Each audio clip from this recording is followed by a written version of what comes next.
రానున్న మున్సిపల్ ఎన్నికలు రాష్ట్ర మంత్రులకు పెద్ద సవాల్గా మారాయి.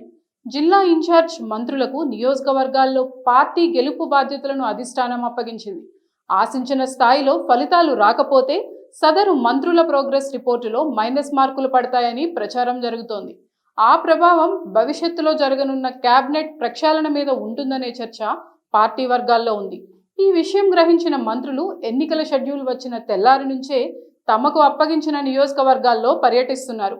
అటు ఎమ్మెల్యేలు ఇటు లీడర్లను సమన్వయం చేస్తూ పార్టీ విజయం కోసం పనిచేయాలని కోరుతున్నారు. మున్సిపల్ ఎన్నికల ఇన్ఛార్జీలుగా ఒక్కో పార్లమెంట్ సెగ్మెంట్కు ఒక్కో మంత్రిని నియమించారు. ఆ సెగ్మెంట్ పరిధిలోని మున్సిపాలిటీలు, కార్పొరేషన్లో పార్టీ అభ్యర్థులను గెలిపించే బాధ్యత మంత్రులదే. వీరంతా ఎన్నికలు ముగిసే వరకు అక్కడే ఉంటూ అభ్యర్థుల ఎంపిక, ఎన్నికల ప్రచార బాధ్యతలను చూసుకోవాల్సి ఉంది. అలాగే అక్కడ పార్టీకి కావాల్సిన సహాయ సహకారాలు అందించాలి.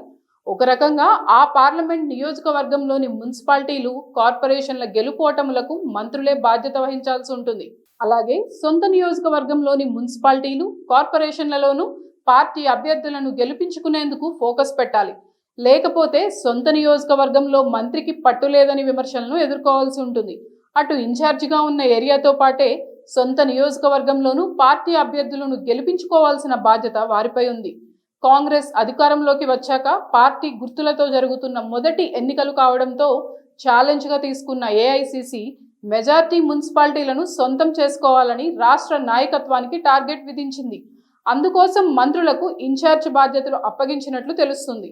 ఈ ఎన్నికలు మంత్రుల పనితీరుకు నిదర్శనమని, ఆశించిన స్థాయిలో ఫలితాలు రాకపోతే చర్యలు ఉంటాయనే చర్చ పార్టీ వర్గాల్లో నడుస్తుంది. ఒకవేళ ఫలితాలు తలకిందులైతే ఆయా మంత్రుల ప్రోగ్రెస్ రిపోర్టులో మైనస్ మార్కులు పడతాయని ప్రచారం జరుగుతుంది. కేవలం మైనస్ మార్కులు పడితే పర్వాలేదు, కానీ ఏకంగా ఉన్న మంత్రి పదవి పోవడమో లేక శాఖలు మారడమో జరిగే అవకాశం ఉందని చర్చ సైతం జరుగుతుంది.